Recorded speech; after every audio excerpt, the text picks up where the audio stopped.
Jadi penyusunnya yaitu monosakarida. Itu dilakukan oleh enzim-enzim yang ada di dalam saluran pencernaan. Ya. Salah satu enzimnya adalah amilase. Jadi nanti si nasi itu akan dipecah oleh si amilase menjadi produk yang lebih sederhana lagi. Contohnya adalah glukosa ya. Yang di sini karena bahasan kita adalah glikolisis jadi glukosa. Nah, glukosa ini nanti bisa saja masuk dalam aliran darah, kemudian dia akan masuk ke dalam sel ya, yang nantinya akan mengalami glikolisis untuk memperoleh energi. Ya, jadi pokoknya ketika kita mengkonsumsi karbohidrat, misalkan nasi, kita setelah itu seperti bertenaga seperti itu, karena memang dalam proses metabolismenya itu pasti akan menghasilkan energi.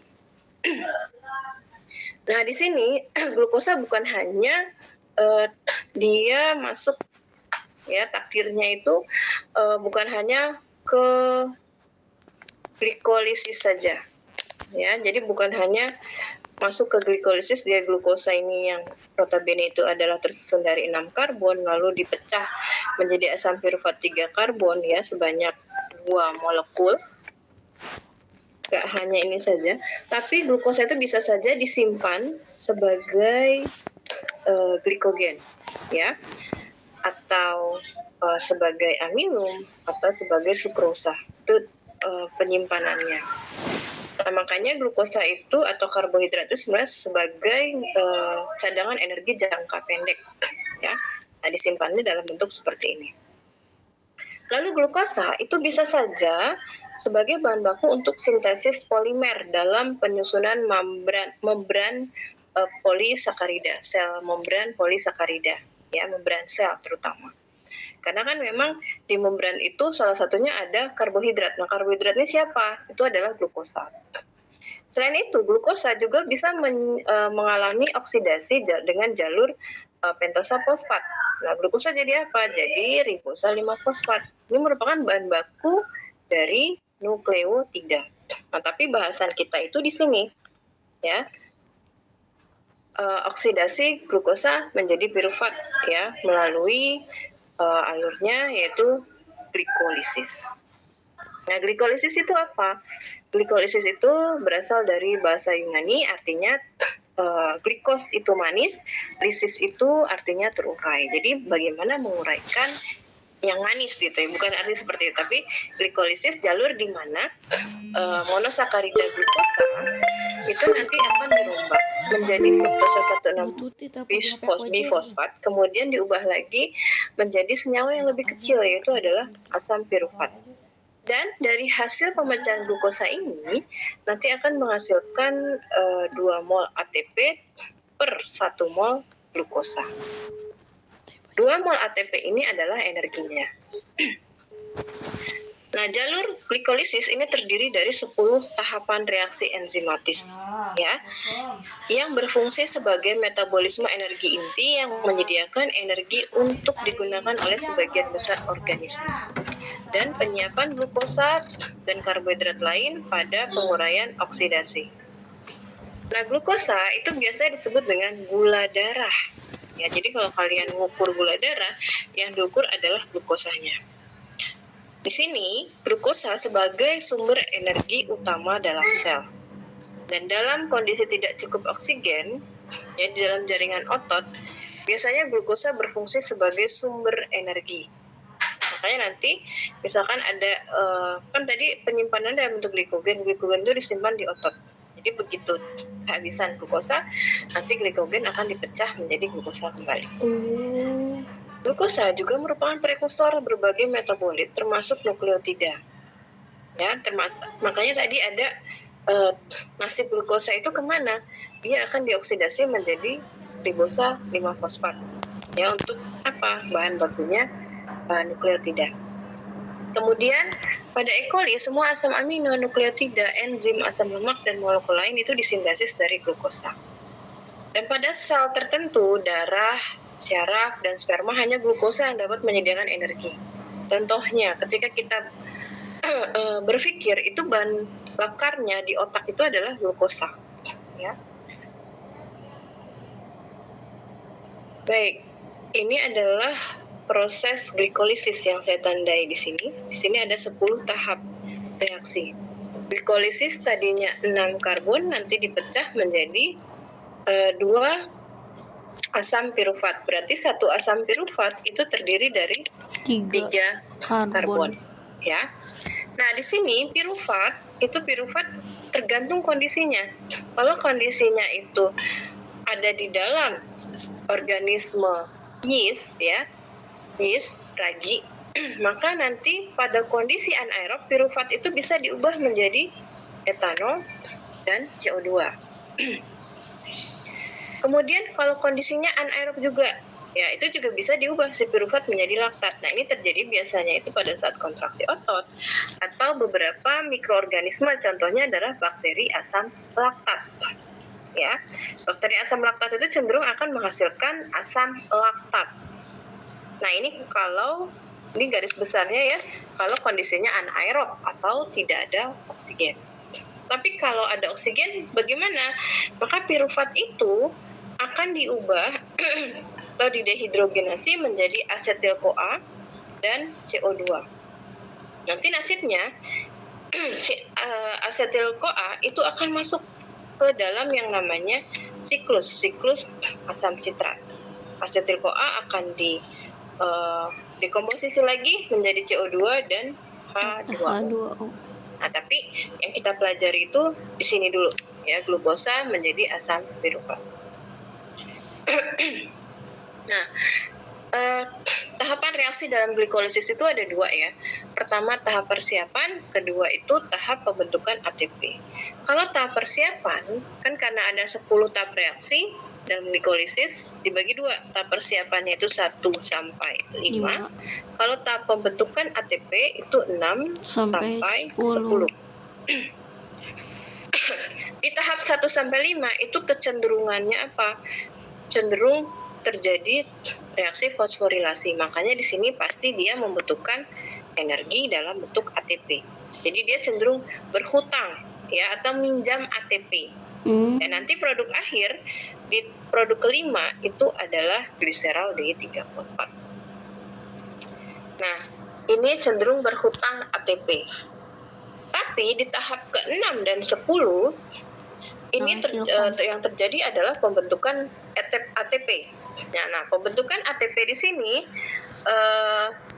terjadi pada tahap 6 sampai 10, sehingga nanti kalau ada kelebihan ATP nanti akan digunakan untuk membayar hutang pada tahap 1 dan kelima. Ya. Baik, saya mulai di sini. Ini adalah tahap 1 sampai 5 ya, tapi yang kelimanya nanti di slide berikutnya. Tahap ke-1, jadi kalau ada molekul glukosa itu nanti akan difosforilasi. Ini struktur dari glukosa. Ya. Diperhatikan lagi, ini struktur glukosa. Kemudian yang terjadi apa di sini? Fosforilasi glukosa. Ya. Jadi ada panah masuk di sini dari ATP. Panah masuk berarti dia membutuhkan ATP atau glukosa ini bereaksi dengan ATP. Jadi ATP ini akan menyumbangkan satu fosfatnya ya ke glukosa. Nah, jadi ATP yang tadinya terdiri dari 3 fosfat menjadi ADP atau 2 fosfat. Nah, fosfatnya itu kemana? Dia akan ditransfer ke glukosa pada posisi 6.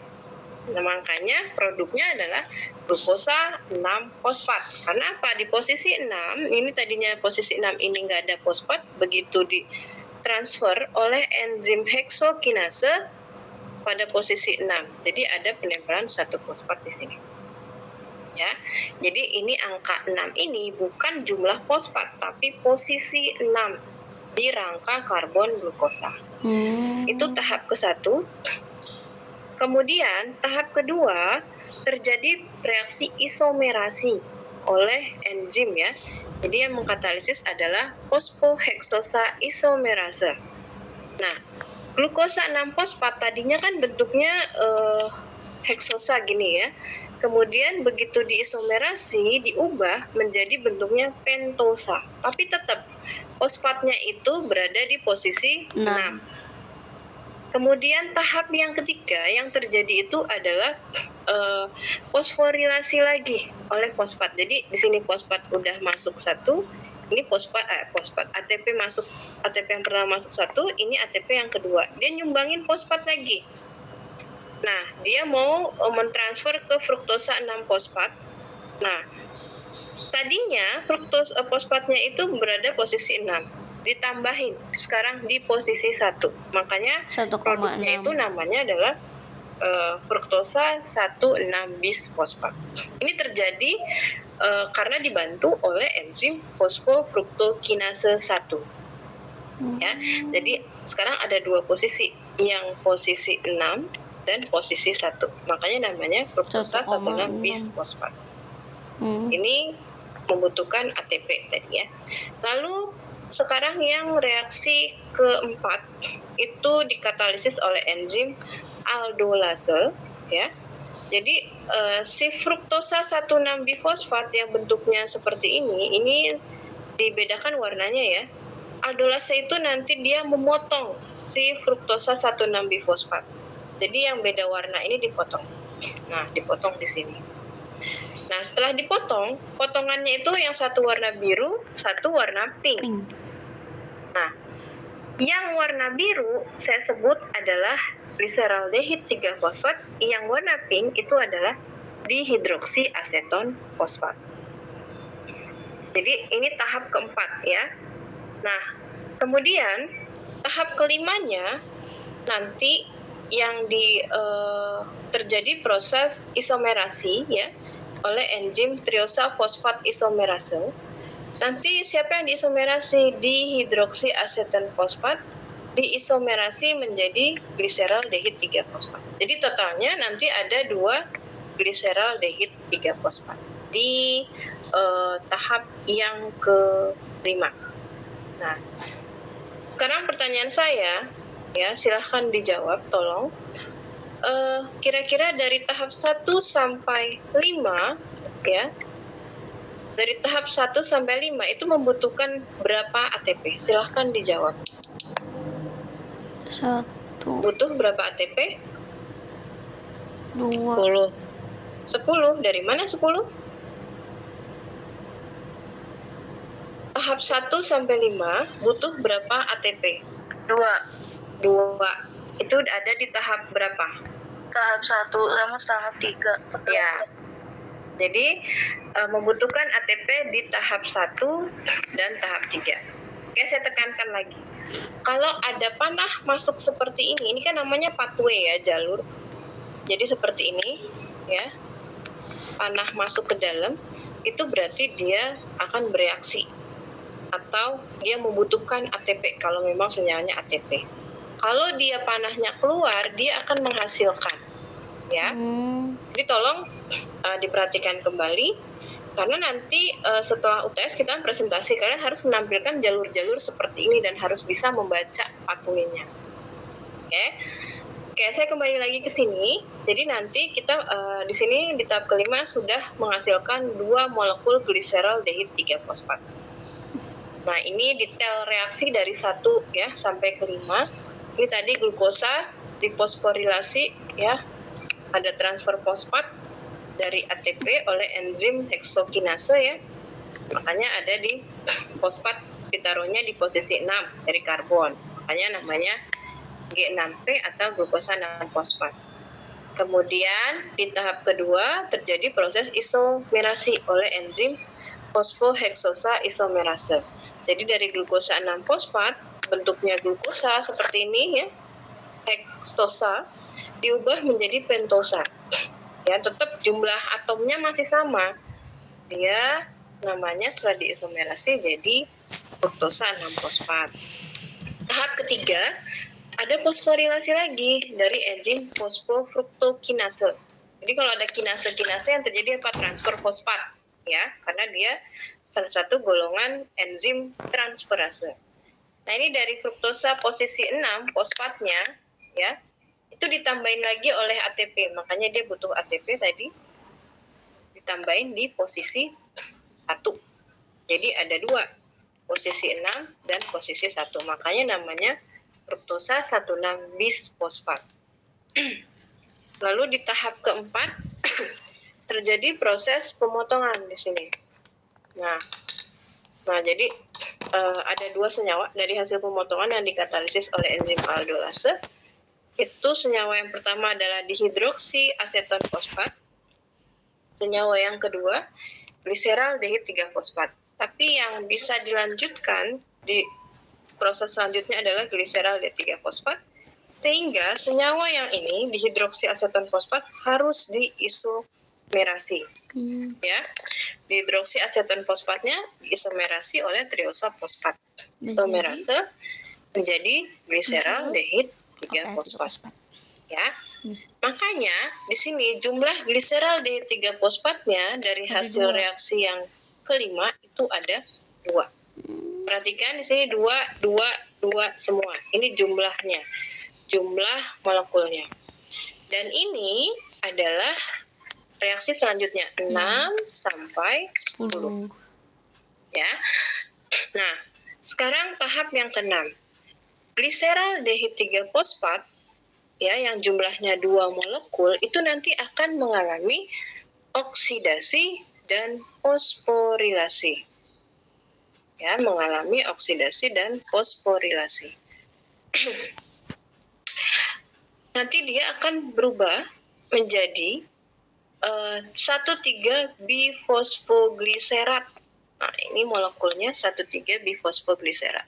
Dan pada tahap 6 ini akan dihasilkan senyawa berenergi tinggi yaitu NADH sebanyak 2 molekul.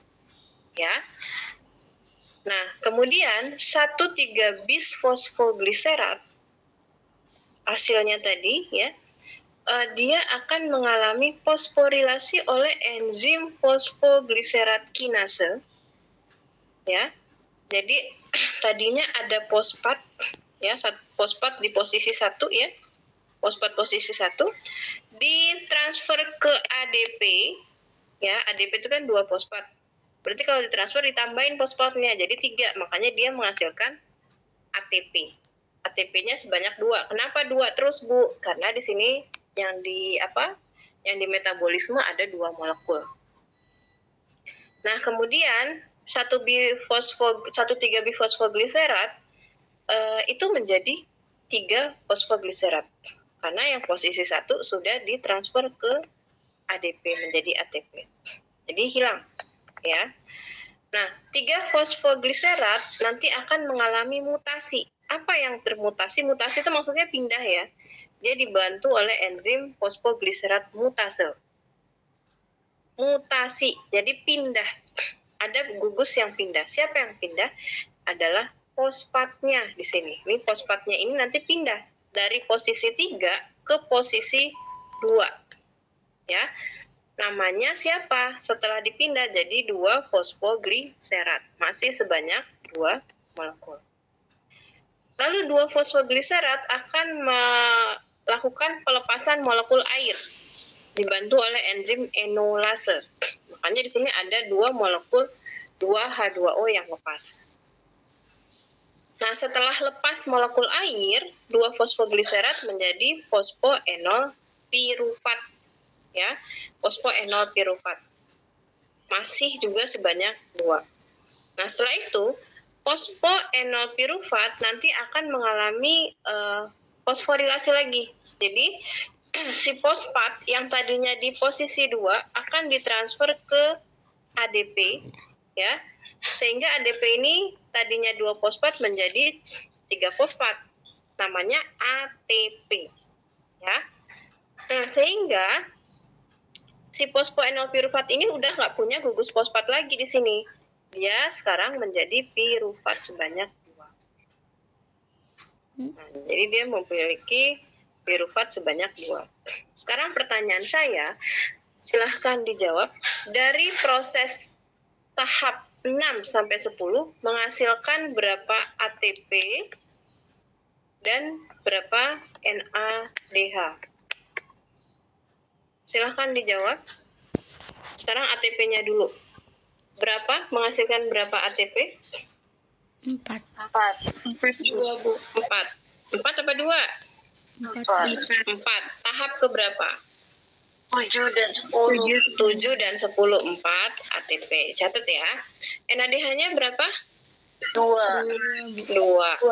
Kemudian produk akhirnya apa? Pirufat. Pirufat. Pirufatnya berapa? 2. 2 juga. Ya. Jadi dari tahap 6 sampai 10 menghasilkan 4 ATP, 2 NADH, dan 2 molekul pirufat. Nah, tapi ini sebenarnya masih belum bersih hasilnya. Kenapa belum bersih? Karena di tahap 1 dan kelima tadi kita minjam 2 ATP. Ya. Oke, sekarang nah ini tadi tahapan detailnya, ini posisi ke tahap ke-6 ya, tadi terjadi proses dehidrogenasi ya dari gliserol D3 fosfat. Gliserol D3 fosfat menghasilkan 1,3 bifosfogliserat dan NADH. Kemudian tahap ke-7 dia mulai menghasilkan ATP. Ini tahap pertama dalam menghasilkan ATP ya. Kemudian tahap ke-8 terjadi mutasi dari posisi 3 ya, pindah ke posisi 2 fosfatnya. Lalu tahap ke-9 terjadi pelepasan molekul air ya dari 2 fosfogliserat dari sini ya, sehingga terbentuklah fosfoenol pirufat. Kemudian tahap ke-10 ini tahap kedua pembentukan ATP ya, sehingga udah nggak ada fosfat dari senyawa tersebut, hanya tinggal pirufat saja. Jadi bisa direview ya, yang terjadi apa sih selama glikolisis? Terjadi degradasi glukosa. Tadinya glukosa itu ada 6 karbon menjadi 3 karbon. Tapi ada 2 molekul pirufat. Tahap yang kedua terjadi fosforilasi. ADP menjadi ATP yang berenergi tinggi. Lalu yang ketiga ada transfer hidrida ya ke NAD+ menjadi senyawa berenergi yaitu NADH. Itu yang terjadi saat glikolisis. Nah, jadi kalau tadi hitung-hitungan 1 sampai 5 itu tadi katanya membutuhkan 2 ATP di tahap ke-1 dan ketiga. Ya. Karena kita harus menghitung di sini jumlah hutang ya.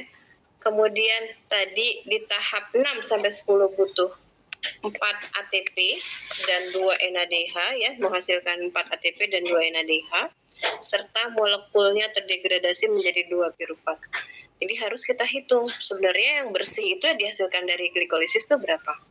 Ini glukosa ya. Dia mengalami glikolisis menjadi 2 pirufat, 2 NADH dan 4 ATP. Tapi di sini dia berhutang 2 ATP. Sehingga harus dihilangkan, dibayar. Jadi ini sisanya hanya 2 ATP saja. Jadi hasil bersih yang diperoleh dari proses glikolisis dari 1 molekul glukosa itu ada 2 pirufat, 2 NADH dan 2 ATP. Karena di sini sudah tidak ada lagi ATP ya yang dibutuhkan. Oke, jadi tolong dipahami kembali, dihafalkan apa sih hasil dari glikolisis. Ini ya.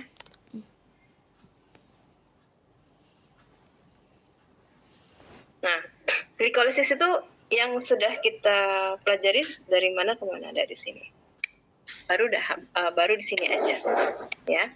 Untuk selanjutnya tadi tergantung kondisinya, misalkan dia kondisinya aerob, maka pirufat akan dibuat jadi asetil-CoA lalu masuk ke dalam siklus asam sitrat. Nah, ini katabolisme juga nih. Siklus asam sitrat nanti dia akan menghasilkan ATP, kemudian NADH masuk ke dalam fosforilasi oksidatif untuk menghasilkan ATP kembali. Nah, kemudian jalur katabolisme pirufat ya. Jalur katabolisme pirufat itu tadi sudah saya jelaskan di sini.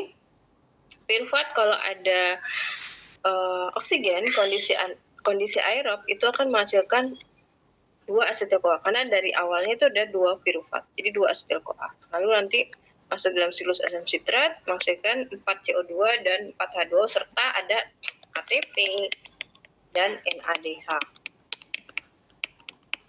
Nah, tapi kalau kondisinya nggak ada oksigen, itu berarti dia masuk ke dalam kondisi anaerob. Tergantung organismenya, kalau dia adalah ragi, nah, nanti 2 piruvat ini diubah menjadi 2 etanol dan 2 CO2. Kalau kondisinya itu pada bakteri asam laktat atau saat otot kita berkontraksi, itu bisa menghasilkan dari 2 piruvat menjadi 2 molekul asam laktat. Ya, dipahami lagi dihafalkan hasil-hasilnya.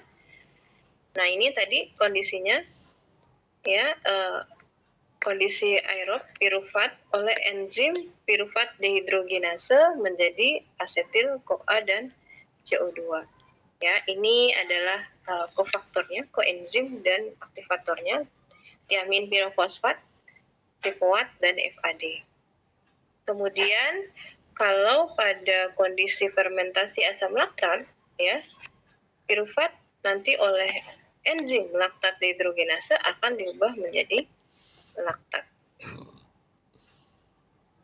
Kemudian kalau terjadinya pada organisme tertentu, contohnya adalah ragi, piruvat ya nanti akan diubah oleh piruvat dekarboksilase, suatu enzim, dia akan melepaskan karbon dioksida. Ya, karbon dioksida. Nah, karbon dioksida ini aplikasinya itu pada fermentasi pembuatan roti. Jadi kalau kita bikin roti, adonannya itu contohnya apa ya? Donat lah gitu. Kita bikin donat. Nah, tepung adonan donat itu kan pasti kita tambahkan vermipan. Yang mana vermipan itu adalah isinya ragi. Nanti ditutup ya, biasanya ditutup biar apa? Agar kondisinya itu tidak ada oksigen, karena kalau ada oksigen, yang ada itu tidak terjadi fermentasi. Jadi dihindari ada oksigen. Nah, nanti dia mengembang, ya. Mengembang ini sebenarnya bukan tepungnya tambah banyak, bukan, tapi dia mengembang seperti ada rongga-rongga udara. Nah, rongga udara ini diisi oleh karbon dioksida hasil dari proses dekarboksilasi dari yang pertama ini. Dan selain dihasilkan karbon dioksida, ada pula produknya itu asetaldehid. Nah, ini salah satu aplikasinya. Tapi kalau dalam fermentasi pembuatan bir, itu nanti asetaldehid dilanjutkan ya oleh enzim alkohol dehidrogenase menjadi etanol. Ya. Jadi etanol. Makanya dia ada pembuatan bir. Ini aplikasinya adalah pembuatan roti dan pembuatan bir. Ya, jadi yeast menghasilkan alkohol dari dalam dua tahapan reaksi, karboksilasi piruvat, kemudian selanjutnya asetaldehid direduksi menjadi etanol.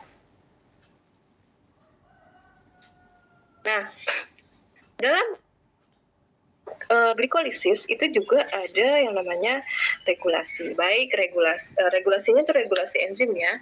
Baik regulasinya itu feedback inhibition atau penghambatan umpan balik, ataupun regulasinya itu allosterik ya. Nah, di enzim dulu udah kita pelajari inhibisi umpan balik dan allosterik. Jadi kalau inhibisinya umpan balik, itu produk akhir bisa menghambat enzimnya yang mensintesis produk itu sendiri. Kalau enzim allosterik, berarti kan allo itu punya dua sisi. Satu sisi untuk inhibitor bisa diisi atau aktivator. Jadi kalau yang ngisi adalah inhibitor, maka enzimnya itu akan dihambat. Kalau yang di sisi allosterik itu diisi oleh aktivator, maka kerja enzimnya itu bisa cepat. Nah, dalam regulasi glikolisis, di sini ada beberapa enzim yang berperan pada regulasinya. Pertama adalah heksokinase, kedua fosfofruktokinase 1, kemudian yang ketiga itu adalah piruvat kinase. ya. Nah, jadi ada 3 enzim. Nah, yang mana yang umpan balik? Yang umpan balik itu adalah di sini heksokinase. Jadi heksokinase itu tadi enzim yang membantu proses fosforilasi glukosa menjadi glukosa 6-fosfat, ya. Jadi glukosa 6-fosfat. Jadi kalau glukosa 6-fosfatnya berlebih banyak, itu maka si glukosa 6-fosfat justru dia akan menghambat kerjanya si heksokinase. Jadi dia berhenti memproduksi glukosa 6-fosfat. Kemudian ada lagi enzimnya itu adalah enzim alosterik, yaitu fosfofruktokinase. Nah, di sini fosfofruktokinase yang berperan sebagai inhibitor adalah ATP dan sitrat. Kemudian yang berperan sebagai aktivator adalah ADP, AMP atau fruktosa 26-bisfosfat. Jadi kalau yang menempel adalah ATP dan sitrat, maka fosfofruktokinase akan terhambat ya dalam mengubah atau dalam memfosforilasi fruktosa 6-fosfat menjadi fruktosa 16-bisfosfat. Ini jadi nggak kerja. Tapi kalau yang mengisi sisi alosterik